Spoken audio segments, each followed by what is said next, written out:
काय सांगाल आज आपण हे तहसील कार्यालयाच्या समोर बेमुदत उपोषणाला आपण बसलेला आहे का आणि आवाज कंपनीचा नेमका काय मनमानी कारभार आहे आणि आपल्या काय मागणी आहे?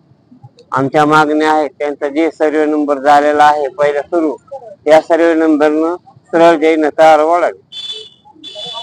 आपण आता कुठलं शेत कुठं आहे आपलं? धारूर रोड केज साने गुरुजी शाळेसमोर आमची जमीन आहे. त्यानं आडमार्ग धरलेला आहे तर आडमार्ग त्यानं तार ओढू नये. जसा सर्वे नंबर झालेला आहे त्या सर्वे नंबरने त्याने त्यांची तार सरळ घेऊन जावी हे आमचं सांगणं आहे. वाकड्यामध्ये शिरण्याचा प्रयत्न करू नये त्या तारापासून आम्हाला धोका आहे.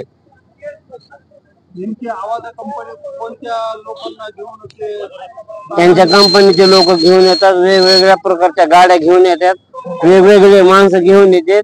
आमचे बाया माणसं असतात, गडी माणसं शेतावर राहत नसतात. त्यामुळे त्याने आमच्याकडे दुर्लक्ष करून शेनी अचानक येऊन शेनी त्यांचा कॉम्पाऊंड तयार करण्याच्या मार्गावर असतात ते. त्यामुळे त्यांना सरळ त्याच्या सर्वे नंबरनं तार घेऊन जावे ही आमची नम्र विनंती आहे. त्यांना सांगणं आहे.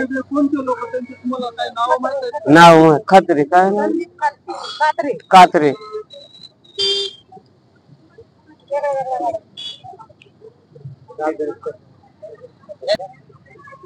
काय सांगाल बक्षी आपण आता शेतात असते नाही का आपली जी शेती आहे किती आहे आणि त्याच्यामध्ये आवाज कंपनी नेमकं काय करत आहे?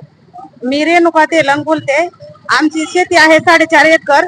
आम्ही शेतामध्ये काम करत असताना त्यांना सांगितलंय, हातापाया पडून नम्रतेची विनंती सुद्धा केली आम्ही त्यांना. आमचे मुलं बाळ लेकरं बाळ असतात, आमची विहीर आहे, बोर आहे, घर स्वतः आमचं पत्र्याचं आहे, स्लॅबचं नाही काय नाही. या तारापासून जी आम्हाला धोका आहे त्यांनी त्यांचा सर्वे नंबर जी झालाय ती त्या सरळ लाईन न जावा असा आडव्यात आमच्या 176 मध्ये असे शिरू नये. आम्ही त्यांना वारंवार सांगितलेले असा आम्हाला त्रास देऊ नका. हातापाया पडलेला आहे. 6 महिने झाले सर आम्हाला त्यांनी परेशान केलेला आहे. जीव तोडून आम्ही ही सांगण्याचा सुद्धा प्रयत्न केला. आणि आज जी आमच्यात इथं उपोषणाला ही शेतकरी जी बसलेत त्यांना जर आज काही जर झालं तर त्यांना आवाजा कंपनी जिम्मेदार राहील. पोलीस स्टेशन आणि तहसील.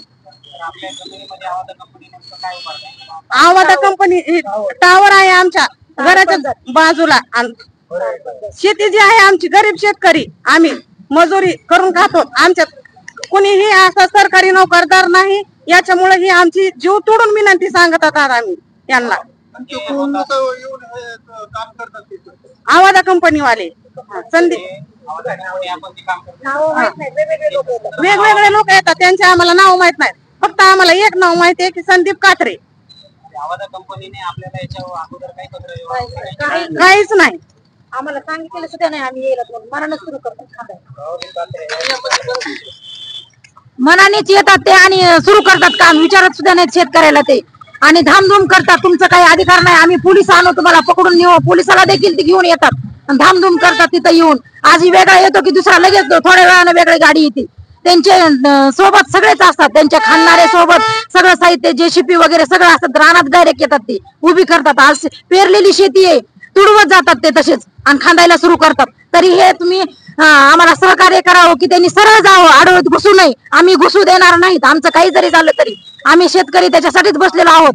त्यांनी आलेला सर्वे त्यांचा सरळ सरळ जावं. आमच्या नंबर मांडामध्ये त्यांनी येऊ नये ही आमची नम्र विनंती. जर एका बी शेतकऱ्याला काही झालं तर ही जिम्मेदार राहील आवाजा कंपनी, पोलीस स्टेशन आणि तहसील कार्यालय. आमचा एक जरी माणसाला काही धक्का लागला त्यांनी काही केलं तर ही कंपनी जिम्मेदार राहील सर्व. काही चर्चा केलेली नाही त्यांनी आणि काही आम्हाला दिलेलं नाही. कुणी इथं 1 रुपया घेतलेला नाही, घ्यायचाही नाही आम्हाला. आमचं सगळं त्या शेतावर आहे, पिकवून खायचंय आम्हाला ते शेत. आम्हाला काहीच नाही दुसरं साधन. आणि ते कंपनी जर खांबे एवढा लिरवले आमचा शेती वाया जातीये. त्याच्यामुळे आम्हाला काही पाहिजे बी नाही. त्यांनी सरळ जावं आणि आम्हाला त्यांनी परेशान बी करू नये. 2 महिने झाले त्यांनी परेशान केले. त्यांनी सतत खाल्लेली भाकर नाही येतात की खांदायला सुरू करते, लगेच रवायला सुरू करते. तुमचं काही नाही, तुम्हाला काही नाही म्हणून घुसतेत. आणि पोलीस स्टेशनला देखील आमची तक्रार लिहून घेतलेली नाही त्यांनी. गेलो तर आम्ही पण आमची दखल घेतलेली नाही त्यांनी. तुमचं काहीच नाही त्याच्यामध्ये म्हणते, तुम्हाला काही त्रास होणार नाही असं म्हणून येतात चालू करतात ते. असं बऱ्याच शेतकऱ्याला त्यांनी धामधूम करून सुरू मध्ये आम्ही करू दिलं नाही तर पुढचं त्यांनी सुरू केलेलं आहे आणि आता आम्हाला परेशान केले. गरीब शेतकरी बघून त्यांना लिहिता वाचता येत नाही तरी तुमचं नाही म्हणून यांची सही वगैरे घ्यायला येते. ते अंगठा करा सही करा म्हणून त्यांना धामधूम चालू आहे त्यांची आणि बेकायदेशीरपणे शिरतात. ते बाया माणसं खुरपत असतात. भीती वाटते त्यांना. अशा गाड्या आल्या काही झालं की त्यांच्यासोबत माणसं असतात वेगवेगळे. कुणाला जर काही झालं तिथं तर कोण जिम्मेदार आहे ह्याला. म्हणून आम्ही त्याच्यासाठी इथं उपोषणाला बसलेलो आहोत. त्याच्यासाठी यांनी दखल घ्यावी. पोलीस स्टेशननं पण घ्यावी आणि तहसीलनं पण घ्यावी आणि आवादा कंपनीनं देखील घ्यावी. त्यांनी असं कधी शेतकऱ्याला विचारलं नाही की तुम्ही तुमच्या रानात आम्ही यायला मनानच यायलेत. मनानच पोलिसाचे हे करतात आणि मनानच सुरू करतात काम. तुमचं काही नाही, तुम्हाला आम्ही पकडून नेऊ, काय करू, असं धामधूम चालू आहे त्यांची. आम्हाला कसलाही कुणाचाही सहकार्य नाहीये. 2 महिने झालं त्या लोकांनी परेशान केलेलं आहे. म्हणून आम्ही आज इथं जीवावर उठून बसलेलो आहोत. आमचं जर कुणी काही झालं माणसाला एकही, आमच्या लेकरं शिकायला आहेत, बाहेर काय शिकायला आहेत, आम्हाला पुढे चलून आमची ती प्लॉटिंगची जमीन आहे, आम्ही कशी द्यायची ही केल्यावर, कशी करायचं आम्ही. एवढी मेहनतीनं सांभाळलेली जमीन, ह्याच्यावर कुणी दखल घ्यायची. आमच्या स्वतःची प्रॉपर्टी असताना देखील आम्हाला ही आमचं चलू दिना गेले तर आम्ही कुणाकडे न्याय मागायचा. पोलीस स्टेशनला गेला तरी आम्हाला मिळत नाही, तहसीलला गेला तरी मिळत नाही आम्हाला. आम्ही जायचं कुणाकडं, ही आम्हाला आमची ही आहे. कुणाकडे जावं आम्ही. इथं छोटे मोठे शेतकरी आम्हाला पैसे सुद्धा नाही तिकिटाला कुठं जायला. शेतामध्ये किती पिकतं हे तुम्हालाही माहिती, तुम्ही शेतकरी असाल. आम्ही आज इतकं 1-1 रुपया सगळ्या करून आम्ही हे उभं केलेलं आहे. तर ह्याच्यावर कुणीही दखल घेतलेली नाही, घेत नाहीत. सगळेजण भीतात. शेतकऱ्याला धमकी, तुम्ही जाऊ नका, तुम्हाला आम्ही अटक करू, तुम्हाला सोडविणार नाही, धमक्या सुरू येतात आम्हाला. ह्याच्या पुढे सगळं काम त्यांनी सुरू केलंय. आमच्या गरीबाच्या शेती, आमच्या 2-2 एकर 4-4 एकर शेती, त्याच्यात जर ह्यांनी जर आज रवले तर आम्ही काय खायचं. ह्याच्यापासून आम्हाला धोका आहे. आमच्या पत्र्याचे घर आहेत तिथं आणि घराच्या मधून चालली, इकडून काही वस्ती इकडून काही वस्तू, मधून घुसालेत, पुढून घुसालेत, एकदा म्हणजे पुढून एकदा मागून, अशी धामधूम चालू आहे त्यांची. गरीब शेतकऱ्यांना आज आपण तहसील कार्यालयाच्या समोर काय मागणी घेऊन उपोषणाला बसला आहात? आमचं मागणं दुसरं काहीच नाही. ते आवाजा कंपनीची कार जे आहे बोट आमच्या रानावून चालली, त्यांनी आडवं तिडवं करायला लागले. त्यांचा जे सर्वे केलेला आहे त्या पद्धतीने तिने सरळ निघावा आणि आमचे माणसं बाया पोरं असते तिथं, त्याच्यासाठी आम्ही इथं बसलेलो आहे उपोषणाला. तहसीलच्या कार्यालयाच्या त्याच्यामध्ये. बरं, नेमकं काय करायला लागले? तारा न्यायला लागलेत म्हणजे कशाचे तार? आंबे रवायले, तारा चालल्यात आणि तिथे घरदार सगळे आहेत. त्याचं सगळे ही व्हायला लागले तिथं.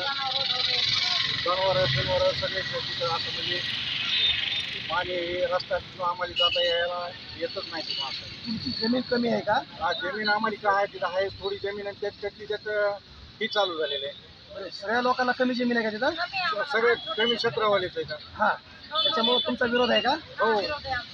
बरं, याच्या अगोदर तहसीलदार किंवा पोलीस स्टेशन यांना काय तुम्ही प्रशासनाला निवेदन दिलेलं नव्हतं का? हो, दिलेलं आहे त्यांनी, ही केलेलं आहे त्यांनी. आमचं मान्य करीना, दखलच देईना गेलेलं आहे त्या गोष्टीवर. प्रशासन बी दखल देईना, कुणीच हे करीना. बरं, आवाजा कंपनीने तुम्हाला पूर्वी विश्वासात घेतलं होतं का? आम्हाला नाही घेतलेलं आहे, विश्वासात घेतलेलं नाही. कुणाला विश्वासात घेऊन त्यांनी काम केलं? काहीच माहित नाही. त्यांचा आज सर्व हे कोण करतात, उद्या हे कोण करतात, कुणी नसताना कसं हे करतात.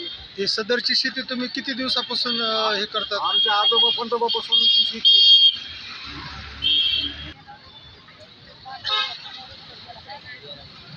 आमच्यावर पुन्हा दुसरी गोष्ट, खोटे गुन्हे दाखल केलेत, आमच्यावर केस केलेले आहेत त्यांनी आवाजा कंपनीनं आणि मनगटचे म्हणजे ही धमकी टाकून ही करायला येते. आमच्या जीवाला धोका आहे त्यांच्याकडून. तसं तुम्ही पोलीस प्रशासनाला किंवा तहसीलदार साहेबांना सांगितलं का तुमच्या जीविताला धोका? हो, सांगितलेलं आहे की येऊन स्वतः बघितलेलं आहे त्यांनी सुद्धा तिथं. तुम्ही कसं पत्र दिलंय का लिखी? हो, दिलेलं आहे. शासनाला पत्र दिलेलं आहे. शासनाने काय तुमची दखल घेतली का? काहीच दखल घेतलेली नाही, काही नाही. मग तुमची मागणी काय आता? आमची मागणी काहीच नाही, दुसरं काहीच नाही. त्यांची तार आहे, त्यांनी सरळ न्यावा, जसा सर्वे केला त्यांनी तसं जावा. आम्हाला त्यांनी त्रास घेऊ नये. फक्त तुमच्या शेतातून तार नेऊ नये असं तुमचं मागणं आहे? हो, आडवी त्यांनी तार आमच्या शेतातून आडवं निघून सरळ निघले तर सरळ जावा. बरं, त्यांनी काय तुम्हाला मोबदला दिला का? काही नाही, आम्ही रुपयाला शिवलेलं नाही, काही नाही. आणि त्यांचा मोबदला आमच्याकडे आलेला बी नाही, काहीच नाही. आम्हाला नको बी.